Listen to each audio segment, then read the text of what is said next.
हाल ही में भइल हमार सखी हो गवानवा, लागे ना सैया बिना सखी अब मनवा। ये सखी का बताई।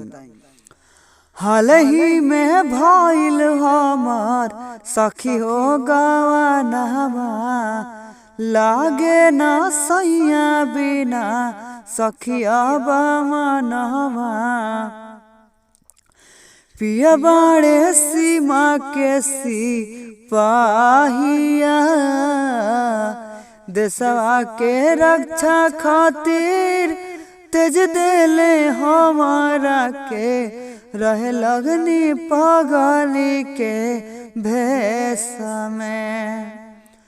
देशवा के रक्षा खातिर तेज देले हमारा के, रह लगनी पगली के भेष में। तो दोस्तों मुखड़ा कैसा लगा? अगर अच्छा लगा होगा तो लाइक कमेंट सब्सक्राइब जरूर कीजिए। तो आइए पहला अंतरा की ओर। कैसा है दोस्तों? पहला अंतरा और जबरदस्ती में होगा।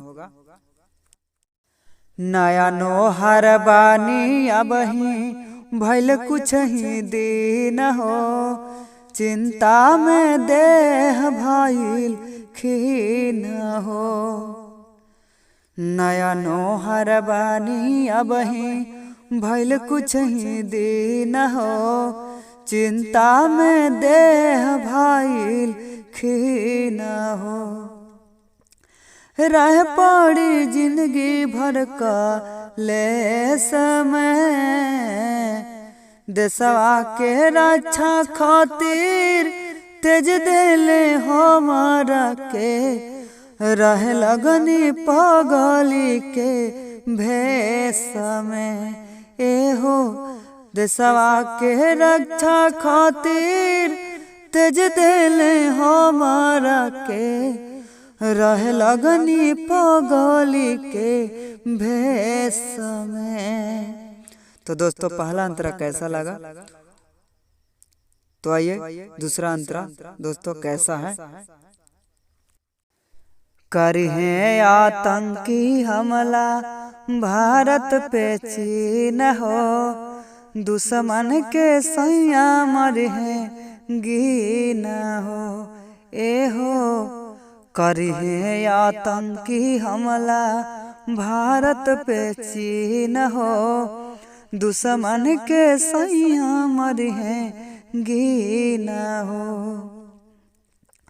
धड़केला दिलो हमर रेस में, बानी हो रहा तुहसे एक बेर हमारा के, ले ली हो खबर तुरा में सहो। देशवा के रक्षा खातिर तेज देले हमारा के, रह लगनी पगली के भेष में, रह लगनी पगली के भेष में। तो दोस्तों ये फुल सॉन्ग कैसा लगा? अगर अच्छा लगा तो मेरे चैनल को कृपया सब्सक्राइब कीजिए और फुल वीडियो वॉचिंग कीजिए। धन्यवाद दोस्तों।